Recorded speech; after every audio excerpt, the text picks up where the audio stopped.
Leaders spoke confidently. I don't play with God. I don't play with black people. And I ain't scared of white folks. Some people probably term me a little radical. I never had a problem really saying what needed to be said.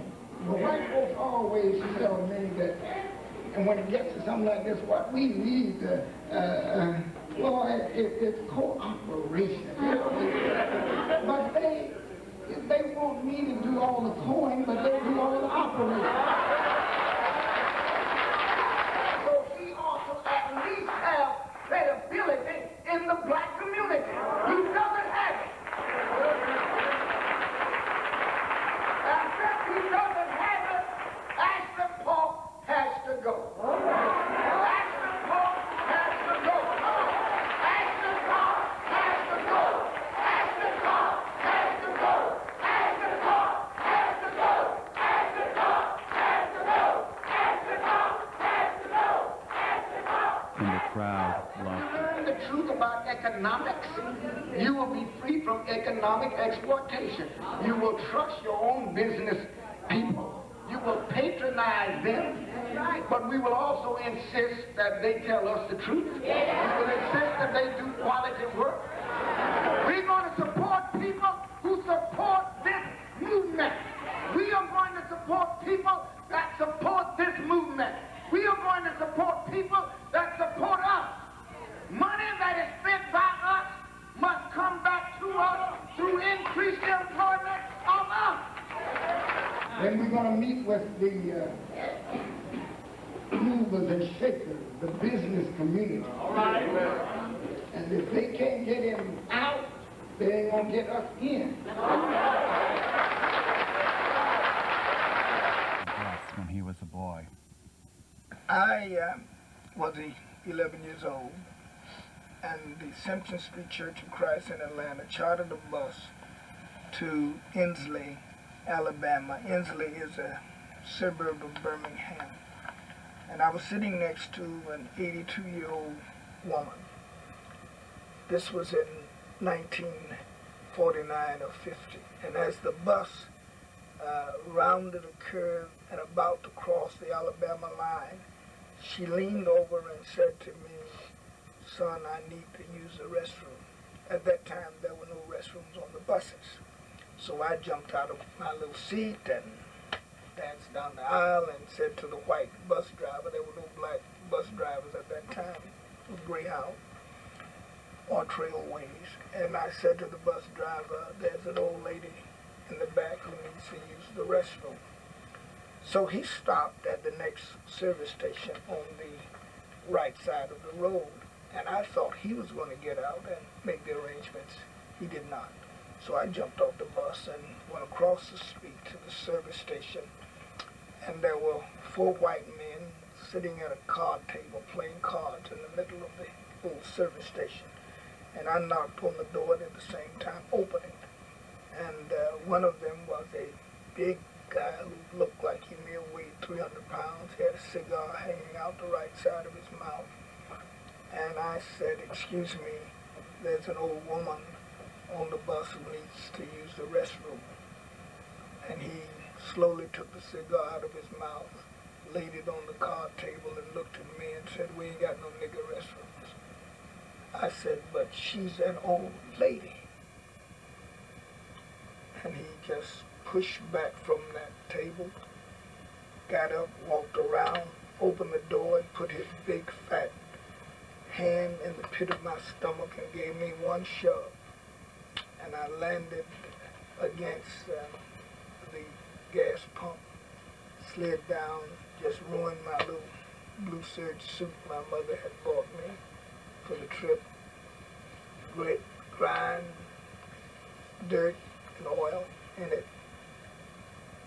And then I turned and I looked in the direction of that bus, and I saw 40 people staring out of their windows, their eyes frozen with fear. They said absolutely nothing. I got up. My body was hurt, but more importantly, my feelings were hurt. I got on the bus. Nobody said anything. And I sat down beside the lady only to hear her say that she had sewing her clothes. That's when I decided that I did not want to be like him, and I didn't want to be like them. I didn't want to make people afraid of me, and I would never again be afraid of people who made people afraid of them.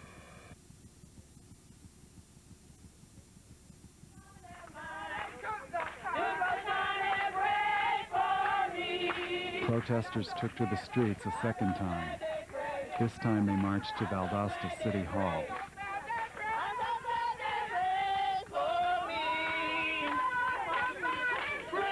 In the city of Lawrence County, I see a sheriff by the name of Ashley Park. I hear the New Testament God saying, Ashley Park, don't play with me. Don't play with my children. Don't play with me.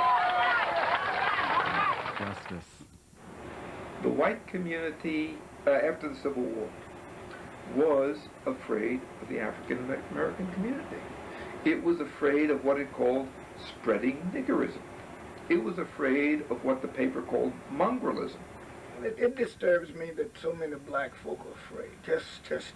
You talk to them. When we were, during the election, when we were out there working and holding up signs, I was stunned at the number of blacks who seemed so afraid to even look at the signs. When we were displaying the pictures of Willie James Williams, they were almost, I don't know, they were just scared to look at it, you know?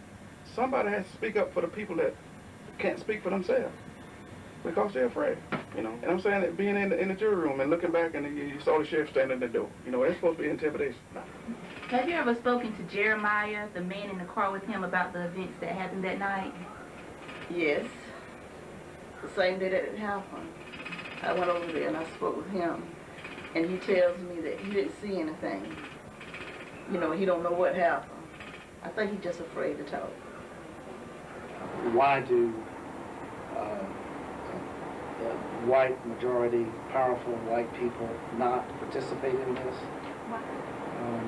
There is little advantage economically, politically, or personally for people to stand up and not go along with the way things are run. There's no advantage. In fact, there's tremendous disenfranchisement that comes with people who will take a stand. And let me say something about the preachers. In my opinion, the preachers are a lot of hypocrites. You know, can hide behind what they call the cloak of Christianity, but these folk care nothing about what's right. They only care about what's expedient, meaning they will do only that which is pragmatic. To get along means to keep quiet, to remain silent. They are fearful, like you said here again, they are afraid that if they get off their knees and start praying and stand up, someone may see them doing the right thing. That's what they're afraid of. They're afraid of doing the right thing. It's not easy. I stand here tonight. I'm human. And I don't mind telling you. That's right. That sometimes it hurts. Yes, sir. Yes, right. When your own flesh and blood orchestrate an effort to keep you out of pulpits all over this country. It hurts. It is well. But I learned a long time ago. Yes, yes. That what God takes you through today may be bitter. But when He takes you through tomorrow, I'll make it better.